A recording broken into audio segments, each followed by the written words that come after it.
Maestro, we're about to launch off into the Strauss Festival.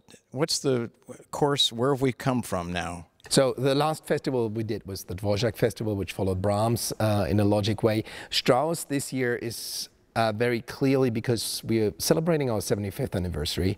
The founder of the orchestra, Max Reiter, was a big fan, but also a close friend to Richard Strauss, which led to a lot of works which we're playing during the festival, having had their US premiere here in San Antonio. Well, speaking of premieres, here we have a J. KERNIS, is that how I say his name? Yeah. Whisper, Echo, and a Cry. And it's another of the American commissions that was your idea, and I want to thank you. What a great idea to start each of the 75th anniversary concerts with a commission. With a new piece, and I have to say, we just rehearsed Jay Aaron's piece. It's just a magnificent work. I mean, and it is so Straussian in its orchestral palette and colors, and it just matches the program perfectly. And this is a world premiere. It's a world premiere, of course, yeah, we are very blessed. We're having great compositions coming in, and I think it's going to be a real highlight. And many of these pieces, I think, are going to survive. I'm astonished. It's just getting better from every. Well, the kickoff came from the San Antonio Symphony, then. Yeah.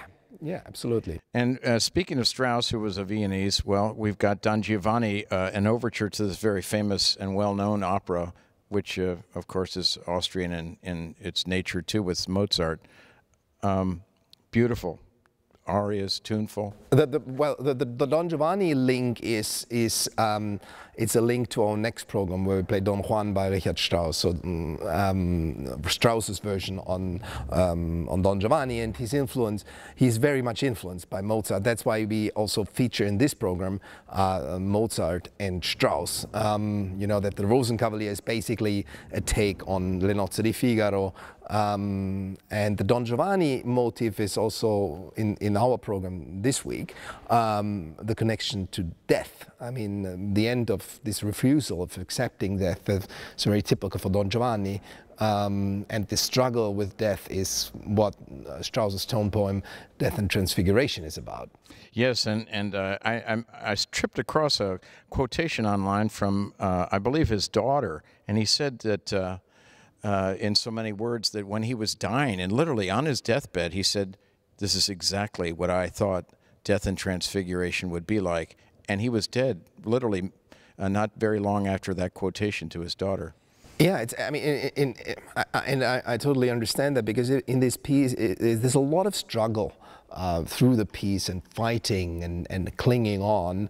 And then these last pages are fully acceptance of death, and this is a very transcendent ending, which I think then leads into one of the most beautiful requiems ever written, the Mozart Requiem.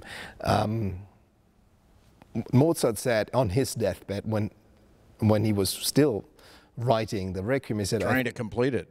He said, I think I'm writing my own Requiem. Even when he started it, he knew he's going to die. I mean, he died of one of these unnecessary things because they didn't have antibiotics, so basically the common flu, if you want to say. But what a busy year he had. He finished his Concerto 27 of piano, Magic Flute, La Clemenza di Tito, and that incredible clarinet concerto. And many other things. Dying year, even though he wasn't really suffering until the very end. No, exactly. He was very active. It was a very busy and successful year for him. And he also managed to die at the end of that year. So it was December, in the night of the December 4 to 5. Well, this is a concert that will be on January 16 and 17. Yes, it's going to have a lot about death in it, but it's really about the life of the San Antonio Symphony in its 75th year. Thank you, Maestro. Thank you. Looking forward to it. Thank you.